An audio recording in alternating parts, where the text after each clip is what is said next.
네, 12.3 계엄 사태 이후에 혼란스러운 정국이 계속되고 있습니다. 과연 해법은 있는 것인지 없는 것인지. 자, 권영세 국민의힘 비대위원장 모시고 자세하게 이야기 나눠보겠습니다. 어서 오십시오. 예, 권영세입니다. 네.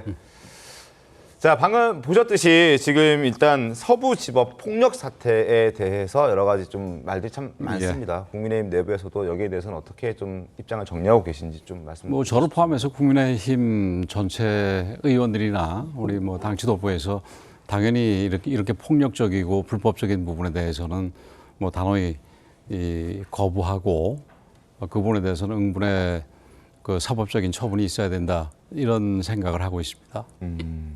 다만 이제 이 지금 법원으로 향했던 이 유튜버들 가운데 일부는 윤석열 대통령 지지자 이미 분명하지만 당연히 이제 여당을 지지하는 지지자들도 예. 있을 것 아니에요. 이분들과의 어느 정도의 거리두기가 당 차원에서 필요한 것 아니냐 이런 지적도 나오거든요. 글쎄요, 뭐 이제 소위 좀 강경한 우파하고 거리두기가 필요한 게 아니냐 뭐 이런 얘기들이 많이 나오는데 네. 저는 어떤 세력하고 특별히 거리두거나 말거나 하는 거는 적절하지 않다고 보고 그 어떤 특정한 주장이라든지 특정한 행동이라든지 이런 부분들을 하나하나 따져봐서 예를 들어서 뭐 폭력적인 행위라든지 좀 무리한 주장이라고 판단하는 부분에 대해서 저희들이 단호하게 거부하고 네. 뭐 나머지 좀 그런 분들이라 하더라도 합리적인 주장을 하고 우리가 받아들일 만한 부분이 있다.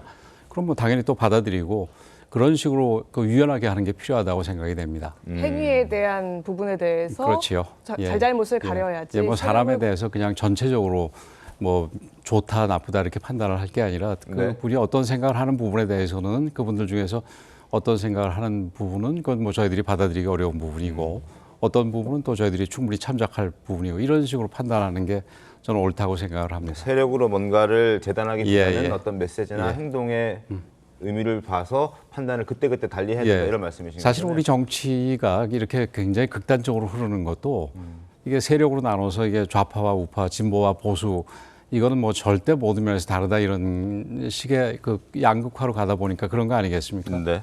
예를 들어서 진보 쪽에서 주장하는 부분이라 하더라도 저희들이 수용을 할 필요가 있다 그러면 얼마든지 수용을 하고 그러는 자세가 진보든 보수든 이 모든 면에서 모든 그 진영에서 필요한 태도라고 생각을 합니다. 그래서 그런지 지금 논란이 되고 있는 이 보수 유튜버들에게 설 선물을 했다는 그 부분도 그래서 그런 차원에서 설 선물을 했다고 봐야 될까요? 뭐 좀 고생을 하신 분들한테 의례적으로 해온 데 따라서 이렇게 한 건데 그 우선 전임 대표 네. 한동훈 대표 같은 경우는 아마 선물을 안 하고 뭐 불위독기를 했던 걸로 제가 알고 있습니다. 네. 그래서 저희들도 사실은 이번 설에 그런 부분을 검토를 했다가 네. 그 앞서도 잠깐 얘기가 나왔습니다만은 요즘 그 우리 경제가 굉장히 안 좋고 특히 내수가 굉장히 안 좋은 상황 아니겠습니까? 네네. 그래서 그러니까 뭐 저희들이 선물을 안 하는 방향으로 하게 될 경우에 그게 기준이 되면은 또 특히 이 자영업자라든지 소상공인이라든지 이런 분들이 어려울 수가 있으니까 그러니까 선물을 하자.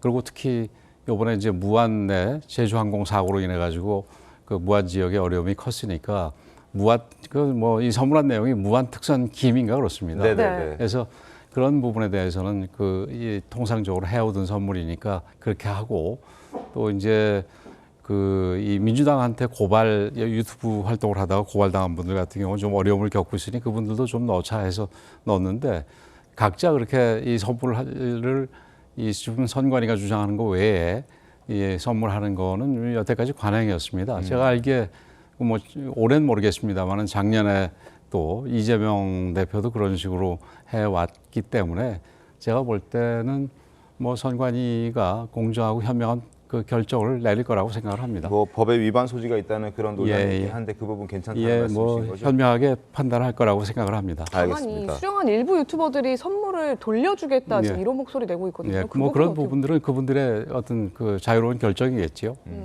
결정은 존중한다. 예. 알겠습니다. 이 어제 윤석열 대통령 3차 변론기일도 있었습니다. 예, 예. 앞서 저희가 다루기도 했었는데 윤 예. 대통령이 한 6분 정도 적극적으로 변론을 했거든요. 그 모습 어떻게 보셨습니까? 그 대통령께서 뭐 이 계엄 이후에 여러 가지 기회에 아마 그런 얘기를 하신 것으로 제가 알고 있습니다.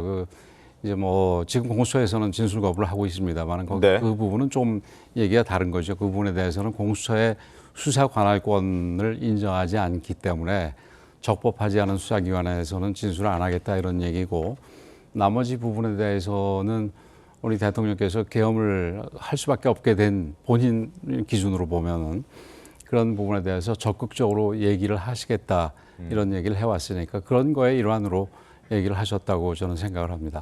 알겠습니다. 그리고 국민의힘에서는 이제 서부지방법원과 그리고 공수처에서 지금 벌어지고 있는 수사 과정 이런 부분에 대해서 좀 비판적인 시각이 있는 것 같던데요. 예. 그런 차원에서 이제 고발도 하겠다라는 입장이신 거고요. 뭐 어떻게 진행을 좀 시키실 건가요? 저희들이 직접 고발하는 건 아니고 아마 원외위원장 네네. 그러니까 이 모임에서 고발을 하겠다고 얘기를 했는지 뭐 실제 고발이 됐는지는 잘 모르겠습니다. 근데 공수처의 이 지금 수사 행태는 틀림없이 문제가 있습니다. 오늘도 공수처장이 저 윤 대통령에 대해서 구치소에 강제 구인하겠다라고 하겠다고 얘기를 하고, 뭐 어저께는 시도를 네. 오랜 시간 했었지요. 근데 앞서 말씀드렸듯이 윤 대통령은 공수처의 적법한 수사권을 인정하지 않고 있어서 몇 차례 조사에서도 진술 거부권을 행사했지 않습니까? 네네.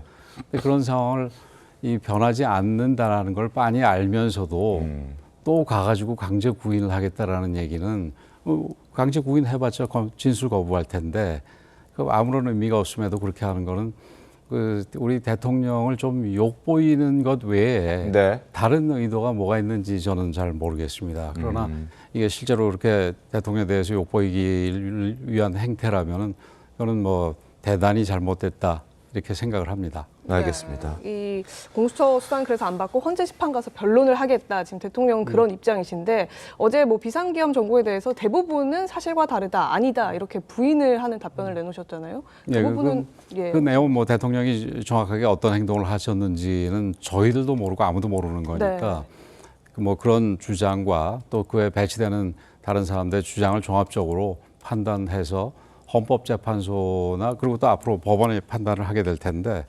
이 형사 사건의 경우에는 네. 법원이 나름대로 이 뭐 공정하고 객관적인 방식으로 이 결정을 할 것이라 이렇게 생각을 합니다. 네.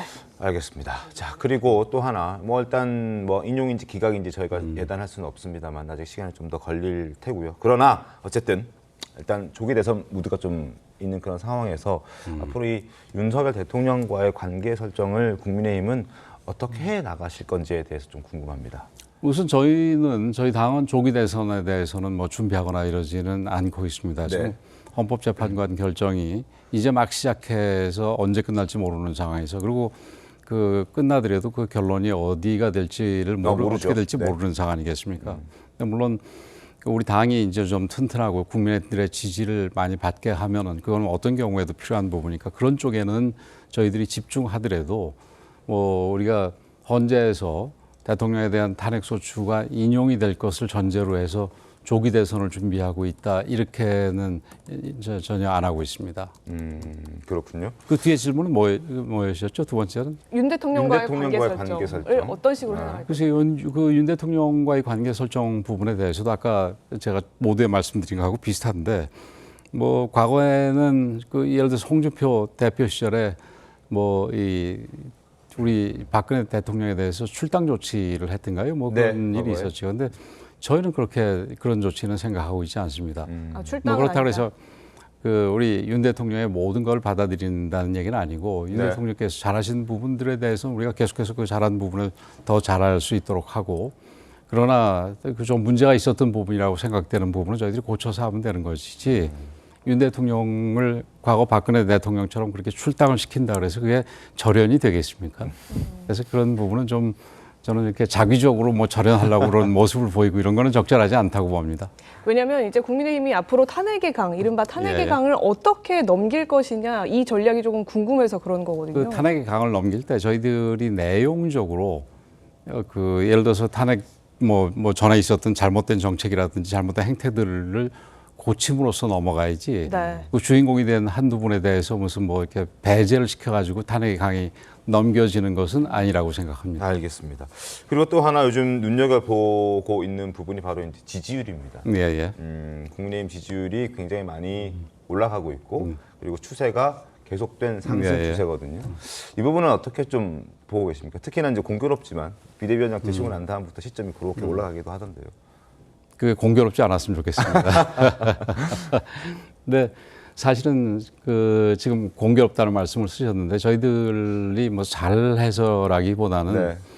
우리 국민들께서 여러 가지 이유에서 그 우리 당에 대해서 그 점차 더 많은 지지를 보내주고 계시고 네. 또 우리 당이 그 제대로 그 지지를 받을 이 그릇을 만들지 못한다면 그건 뭐 한순간에 그 사라질 수도 사라질 있다라는 수도 그런 있죠. 위기감을 가지고 임하고 있습니다. 근데 지금 이제 지지율이 높아진 데는 과거 이제 탄핵 박근혜 대통령 탄핵의 어떤 학습 효과 같은 학습 것도 효과. 있고 그다음에 어떤 면에서 큰 거는 지금 민주당의 행태에 대한 어떤 실망 내지는 반감 이런 것들이 그 우리의 지지로 넘어오게 된 그런 부분도 있다고 생각을 합니다. 특히 이제 민주당 같은 경우에 이 계엄 이전에도 뭐 줄 탄핵, 줄 특검 해가지고 네네. 어떤 면에서 전국의 혼란을 그 초래했던 그런 그 핵심 원인 아니었습니까? 그래서 그러나 그때까지는 대통령이 직무를 하고 계시고 그다음에 우리 당이 거기에 대한 여당이니까 우리 당에 대한 그 뭐 책임 문제 우리가 지금 현재 경제라든지 전국이 안정이 되지 못하는 부분에 대한 책임이 주로 대통령과 정부 여당에 있었는데 네. 지금은 대통령도 직무정지에 계시고 사실상 국정의 상당 부분을 야당이 이끌어가는 상황인데 그 야당이 계속해서 뭐 특검하고 무슨 뭐 탄핵 계속해서 하고 그 절정이 저는 한덕수 국무총리에 대한 탄핵이라고 보는데 네.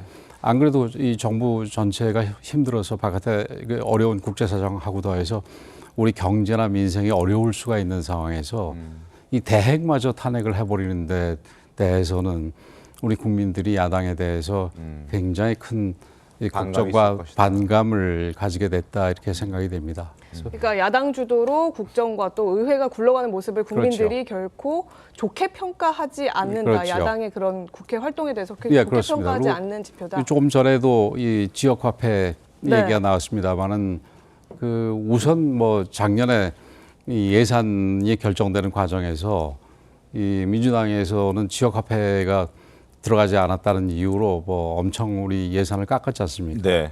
그러고 나서는 새해 되자마자 바로 또 뭐 예산을 추경 예산을 편성하자 그러고 그다음에 또 추경 예산의 주 목적이 지역화폐 아니겠습니까? 근데 앞에서도 논란이 있었습니다만은 지역화폐 같은 경우는 전 국민을 대상으로 하는 거기 때문에 네. 이 실제 우리 내수라든지 우리 그 민생에 도움이 되는 부분이 그렇게 이 효율성에서 좋지를 않습니다. 그래서 그런 부분을 계속해서 고집하는 걸 보고 우리 국민들께서 민주당에 대해서 어떤 응징을 한 게 아닌가. 그래서 그런 반사적 이익을 지금 누리고 있을 뿐이다. 저희들은 이렇게 생각을 하고 네. 앞으로 이제 반사적 이익이 아니라 네. 정말 국민의 힘을 믿고 신뢰할 수 있도록 여러 방면에서 아마 많은 노력을 해야 될 거로 생각을 합니다. 알겠습니다. 네, 알겠습니다. 뭐꼭 마지막으로- 그렇게 해주시길 바라겠습니다. 네, 그렇게 예, 하겠습니다. 마지막으로 하나만 더 네. 여쭙겠습니다. 지금 이 특검 문제 어떻게 네. 할 것이냐, 내란 특검에 대해서 야당도 계속 밀어붙이고 있는 상황이잖아요. 그 저희는 내란 특검이라고 부르지 않고 계엄 네. 특검이라고 하는데 그 뭐 대단히 잘못된 부분입니다. 우선은 지금 이제 윤 대통령이 구속이 돼가지고 2월 한 3일 정도에는 기소가 되게 됩니다. 뭐 이제 일자는 좀 다를 수 있습니다. 일단 뭐 3일, 왔다 5일 갔다 뭐 할 수, 조금 더 얘기는 미룰 좀 수가 있습니다. 있겠지만 이뭐 적부심이 청구돼서 좀 기간이 연장이 되느냐 이런 부분은 있지만 어쨌든 2월 초에는 네네, 맞습니다. 기소가 될 텐데 네. 이게 특검법이 통과된다 그래도 그 특검법은 뭐 한 뭐 3월 이후나 실제 활동을 할 수가 있게 그렇죠. 되겠죠. 준비 기간까지 포함하면. 이 특검이 수사를 하라고 하는 게 특검인데 수사 다 끝난 상태에서 특검하는 것도 문제가 있고 네. 그다음에 지금 그 조항 중에 여러 가지 독소 조항들이 여전히 남아 있습니다. 그래서 이런 부분에 대해서는 저희들이 최상목 권한대행에게 이게 제2요구권을 행사해 달라고 요구하고 있고 저는 그렇게 돼야 된다고 생각을 합니다.